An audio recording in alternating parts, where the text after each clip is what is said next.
Good morning, YouTube pipe smokers. And I realized something the other day, and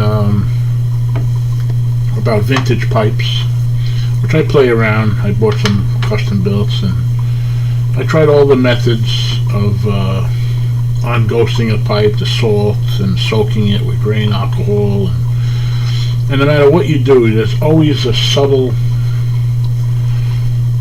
flavor or smell. I don't want to say it's bad, but it's always there.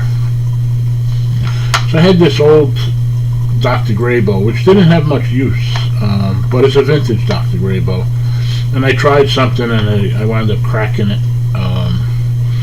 So this morning I cut it open.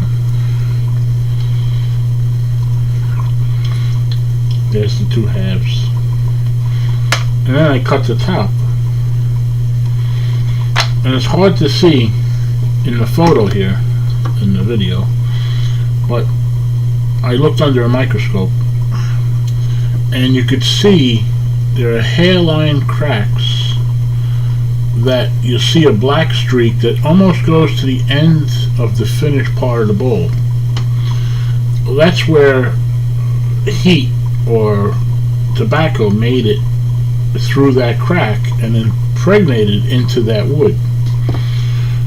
So you can ream this to your heart's content. There's cracks that you can't see with the eye that are filled with whatever tobacco was smoked in this pipe. Now, in my opinion, this Dr. Graybo was a light-use pipe for a vintage pipe. You take some of the custom builds, like this one, for example. This, you could tell, had heavy smoke. And custom builds in particular, I notice it more. Most, I guess, probably because they're older. You always get this old flavor of, I assume, whatever tobacco was smoked on a regular basis. Now you got to keep in mind, I would bet you most of these old pipes, they didn't have the amount of tobacco we have available today, so they're more than likely some of the Cadre brands were smoked on this on a regular basis. It's virtually impossible to get rid of all of that. And I always notice at some point, no matter how well you clean it, how well you ream it, at some point you get that taste of that oldness. And again, I'm not saying it's a bad thing, but I'm just saying it's there, and in my opinion, I don't think you'll ever get rid of it, because there are hairline. I mean, let's face it, we're starting a fire in a piece of wood, so things happen. But in my opinion, this proves it. I wish you could see that better, but there's black streaks that go to the end of the bowl,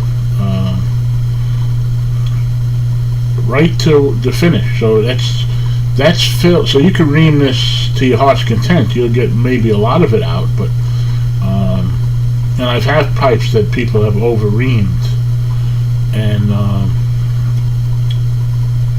you could see maybe faintly some streaks of what I'm talking about, but they go right to the edge. And when you look under a microscope, which I did this morning, you'll see a fine hairline crack, and that's filled with the black char material. So I believe you always, and it's acceptable, I'm not saying it's not, or it's a bad thing, but you'll always have that. At some point in the smoke, you'll get that, I'll call it a vintage taste. And I really don't think you can get rid of it. Maybe if you smoke your favorite tobacco for another 10 years or so, it may finally get rid of it, but I think it's always going to be there. So keep that in mind. I wonder if anybody else has noticed that, but they all have that similar, I mean, it's almost uncanny. There's no way to measure it, but they all have that vintage, I don't know how else to describe it, that vintage tobacco taste. Like just something old, like just something old that's burning. And I think that's the reason. Because of those hairline cracks, they're filled with all those years of juices, and it's impregnated in the wood. It may even be in the part of the wood that it's not discolored. Of course, we don't know the color of this briar, the natural briar. Maybe it's 10 shades darker than it started out already, and it's impregnated with whatever flavoring was put through this pipe. And I don't think you're ever going to get rid of it 100%. But again, you can get rid of it to an acceptable level, but it's always going to be there. Just my opinion. I'd like to hear yours. Thank you.